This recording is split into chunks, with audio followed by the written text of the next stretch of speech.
ನಮಸ್ಕಾರ. ಇವತ್ತು ನಮ್ಮ ಮುಂದೆ ಒಂದು ಪುಸ್ತಕ ಇದೆ. ಹೆಸರು ಗಾಯತ್ರಿ ಚೈತನ್ಯ. ಹ್ಮ್ ಈಗ ಗಾಯತ್ರಿ ಮಂತ್ರದ ಬಗ್ಗೆ ನಮ್ಗೆಲ್ಲ ಸ್ವಲ್ಪ ಮಟ್ಟಿಗೆ ತಿಳಿದಿದೆ. ಅದು ಅತ್ಯಂತ ಪ್ರಾಚೀನ, ಶಕ್ತಿಶಾಲಿ ಅಂತ. ಹ್ಮ್ ಆದ್ರೆ ಈ ಪುಸ್ತಕದ ಮುನ್ನುಡಿಯಲ್ಲೇ ಒಂದು ಬಹಳ ದಿಟ್ಟವಾದ ಹೇಳಿಕೆ ಇದೆ. ಹೌದು, ಒಂದು ದೊಡ್ಡ ಹೇಳಿಕೆ ಅದು. ಭಕ್ತಿ, ಜ್ಞಾನ, ಧ್ಯಾನ, ಕ್ರಿಯಾಯೋಗ ಹೀಗೆ ಯಾವುದೇ ಆಧ್ಯಾತ್ಮಿಕ ಮಾರ್ಗ ಇರಲಿ, ಸಿದ್ಧವಾದ ಗಾಯತ್ರಿ ಮಂತ್ರ ಒಂದರಿಂದಲೇ ಎಲ್ಲೆಲ್ಲ ಫಲವನ್ನು ಪಡಿಬಹುದು ಅಂತ. ಇದು ನನ್ನ ಗಮನವನ್ನು ತಕ್ಷಣ ಸೆಳೆಯಿತು. ಸಹಜ.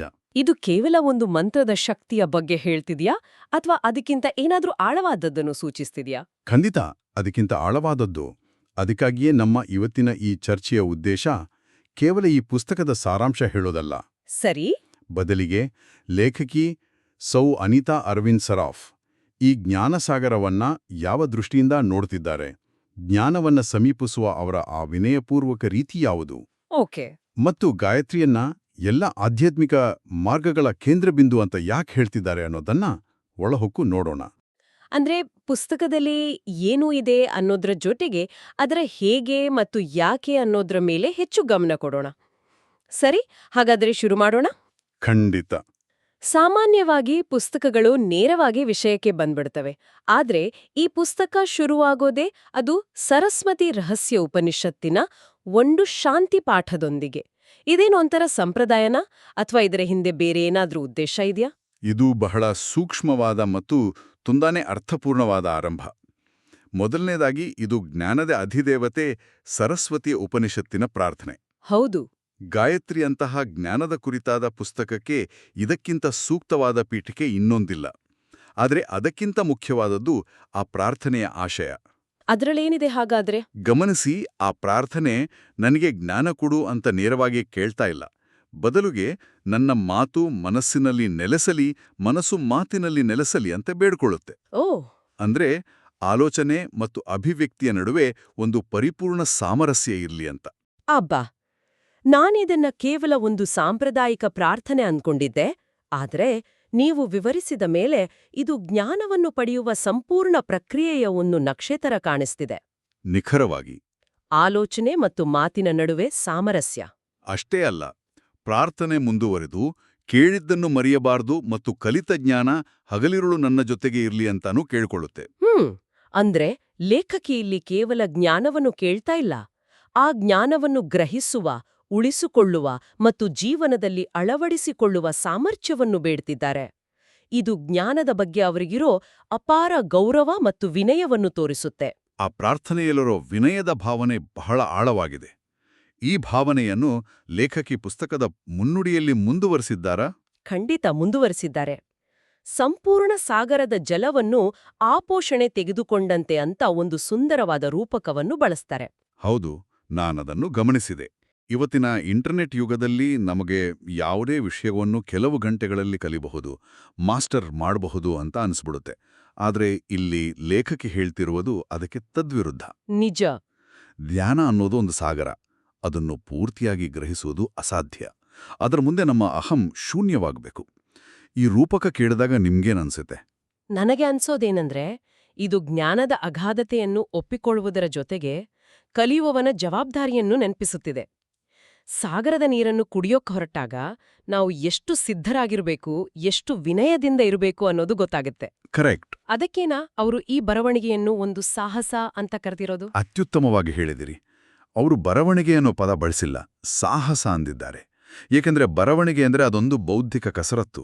ಆದರೆ ಸಾಹಸ ಅಂದಾಗ ಅದರಲ್ಲಿ ಒಂದು ಅನಿಶ್ಚಿತತೆ ಇರುತ್ತೆ. ಹೌದು, ಅನಿಶ್ಚಿತತೆ, ಹುಡುಕಾಟ ಮತ್ತು ಗೆಲ್ಲಬೇಕಾದ ಸವಾಲು ಎಲ್ಲವೂ ಇರುತ್ತೆ.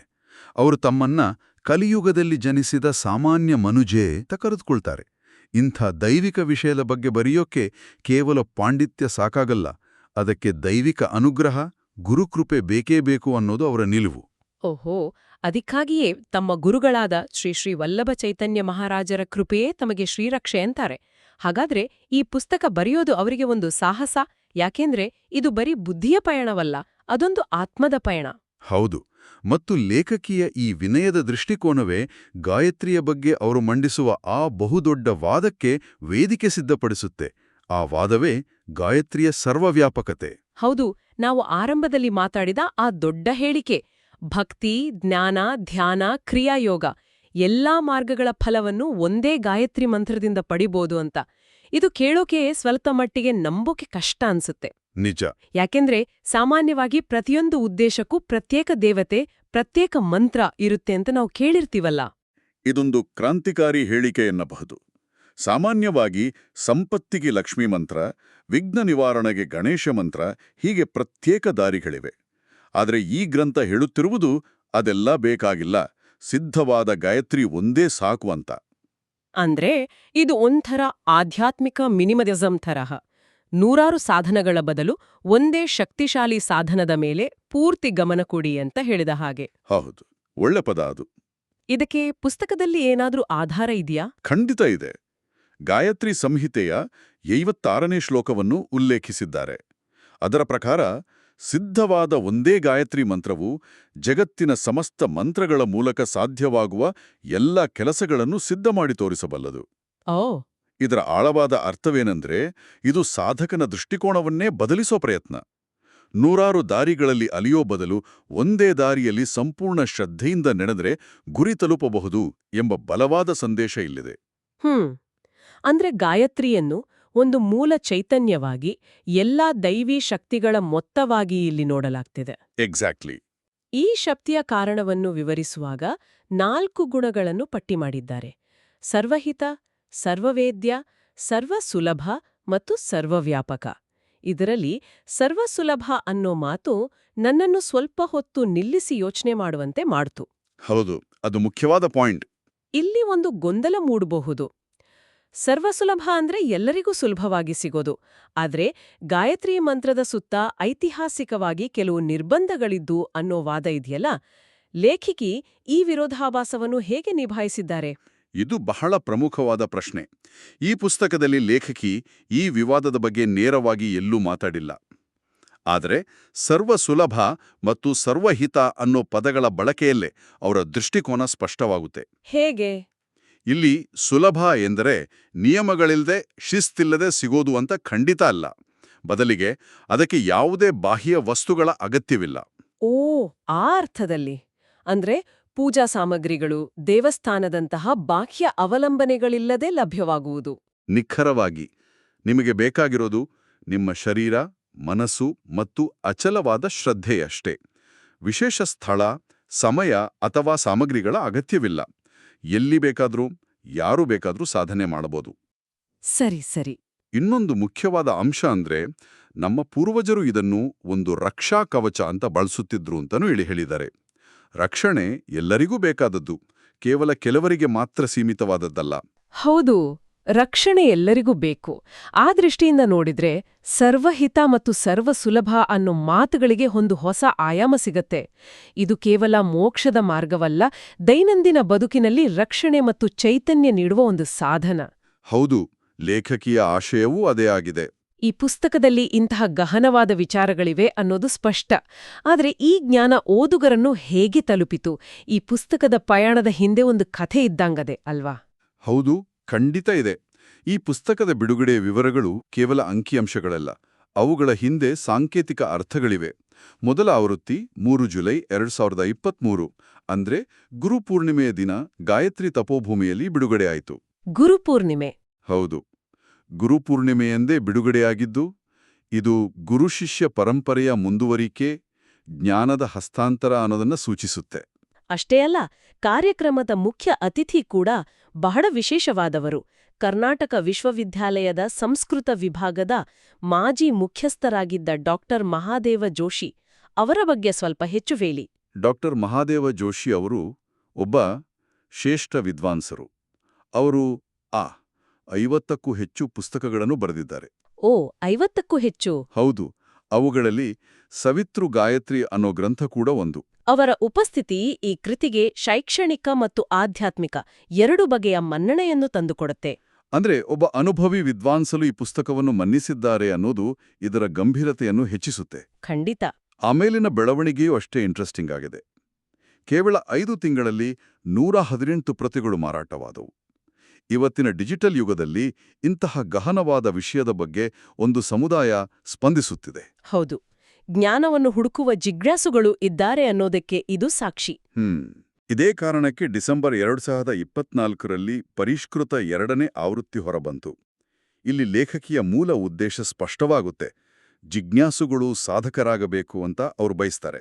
ಜಿಜ್ಞಾಸು ಮತ್ತು ಸಾಧಕ ಈ ಎರಡು ಪದಗಳ ನಡುವಿನ ವ್ಯತ್ಯಾಸವನ್ನು ನಮ್ಮ ಕೇಳುಗರಿಗೆ ಸ್ವಲ್ಪ ಸುಲಭವಾಗಿ ವಿವರಿಸಬಹುದಾ? ಖಂಡಿತ. ಜಿಜ್ಞಾಸು ಅಂದ್ರೆ ಈಗ ಈ ಬಗ್ಗೆ 10 ಪುಸ್ತಕ ಓದಿ ಅದರ ಬಗ್ಗೆ ಚರ್ಚೆ ಮಾಡೋನು. ಓಕೆ. ಆತ ಕುತೂಹಲದಿಂದ ಪ್ರಶ್ನೆ ಕೇಳ್ತಾನೆ, ಮಾಹಿತಿ ಸಂಗ್ರಹಿಸ್ತಾನೆ, ಬೌದ್ಧಿಕವಾಗಿ ವಿಶ್ಲೇಷಿಸ್ತಾನೆ. ಆದ್ರೆ ಸಾಧಕ ಅಂದ್ರೆ ನೀರಿಗಿಳಿದು ಕೈಕಾಲ್ ಬಡ್ದು ಈಜೋಕ್ ಶುರು ಮಾಡೋನು. ವಾವ್, ಅದ್ಭುತವಾದ ಹೋಲಿಕೆ. ಅಂದ್ರೆ ಜ್ಞಾನವನ್ನು ಕೇವಲ ತಲೆಯಲ್ಲಿ ಇಟ್ಟುಕೊಳ್ಳದೆ ಅದನ್ನು ಜೀವನದಲ್ಲಿ ಅಳವಡಿಸಿಕೊಂಡು ನಿರಂತರವಾಗಿ ಅಭ್ಯಾಸ ಮಾಡಿ ತನ್ನನ್ನು ತಾನು ಪರಿವರ್ತಿಸಿಕೊಳ್ಳುವವನೇ ಸಾಧಕ. ನಿಖರವಾಗಿ ಲೇಖಕಿಯ ಆಶಯ ಸ್ಪಷ್ಟವಾಗಿದೆ. ಈ ಪುಸ್ತಕ ಕೇವಲ ಲೈಬ್ರರಿಯಲ್ಲಿ ಕೂರಬಾರ್ದು, ಅದು ಜೀವನದ ದಿಕ್ಸೂಚಿಯಾಗಬೇಕು. ಜ್ಞಾನವು ಕೃತಿಯಲ್ಲಿ ಅಂದ್ರೆ ಆಚರಣೆಯಲ್ಲಿ ಇಳಿದಾಗ ಮಾತ್ರ ಅದಕ್ಕೊಂದು ಸಾರ್ಥಕತೆ. ಸಾಧಕನಾಗುವುದು ಅಂದರೆ ಅಭ್ಯಾಸ ಮಾಡುವುದು. ಈ ಅಭ್ಯಾಸಕ್ಕೆ ಫಲ ಸಿಗುತ್ತಾ ಅನ್ನೋ ಪ್ರಶ್ನೆ ಸಹಜ. ಈ ಬಗ್ಗೆ ಲೇಖಕಿ ಏನ್ ಹೇಳ್ತಾರೆ? ಫಲ ನಿಶ್ಚಿತ ಅಂತ ಒಂದು ಭರವಸೆಯ ಮಾತಿದೆ. ಆದ್ರೆ ಅದಕ್ಕೂ ಕೆಲವು ಷರತ್ತುಗಳನ್ನು ಹಾಕಿದ್ದಾರೆ. ಹೌದು, 3 ಪ್ರಮುಖ ಸೂತ್ರಗಳನ್ನು ನೀಡಿದ್ದಾರೆ. 1 ಅಖಂಡ ವಿಶ್ವಾಸ, 2 ದೃಢವಾದ ದೈವಿಕ ಪ್ರೇಮ, ಮತ್ತು 3 ವಿಧಿಗನುಸಾರ ನಿರಂತರವಾಗಿ ಅಭ್ಯಾಸ. ಅಂದ್ರೆ ಮುರಿಯದ ನಂಬಿಕೆ, ಬಲವಾದ ಪ್ರೀತಿ ಮತ್ತು ಶಿಸ್ತುಬದ್ಧವಾದ ಅಭ್ಯಾಸ.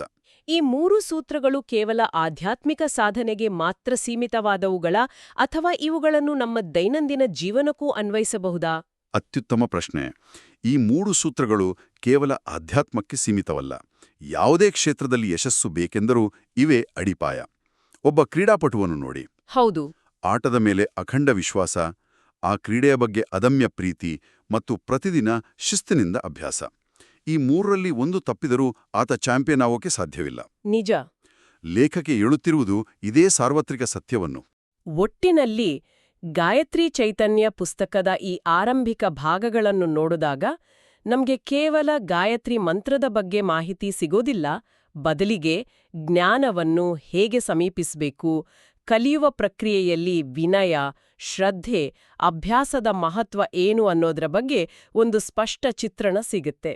ಹೌದು, ಗಾಯತ್ರಿಯನ್ನು ಜ್ಞಾನದ ಅನಂತ ಸಾಗರವಾಗಿ, ದೈನಂದಿನ ಬದುಕಿನ ರಕ್ಷಾಕವಚವಾಗಿ ಮತ್ತು ಅನೇಕ ಆಧ್ಯಾತ್ಮಿಕ ಮಾರ್ಗಗಳ ಫಲವನ್ನು ನೀಡಬಲ್ಲ ಏಕೈಕ ಸಾಧನವಾಗಿ ಇಲ್ಲಿ ಚಿತ್ರಿಸಲಾಗಿದೆ.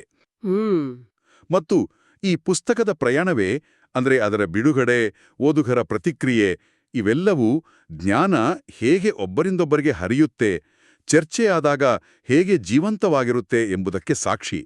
ಜ್ಞಾನ ಅನ್ನೋದು ಚೈತನ್ಯವಂತವಾಗಿರೋದು ಹೀಗೆ. ಹಾಗಾದ್ರೆ ಈ ಆಳವಾದ ಚರ್ಚೆಯನ್ನು ಮುಗಿಸೋ ಮುನ್ನ ಕೇಳುಗರು ಚಿಂತಿಸದು ಒಂದು ವಿಷಯವನ್ನು ಬಿಟ್ಟೋಗೋಣ. ಖಂಡಿತ. ಈ ಮೂಲದಲ್ಲಿ ಒಂದು ಬಹಳ ಆಳವಾದ ಮತ್ತು ಸುಂದರವಾದ ವಾಕ್ಯವಿದೆ.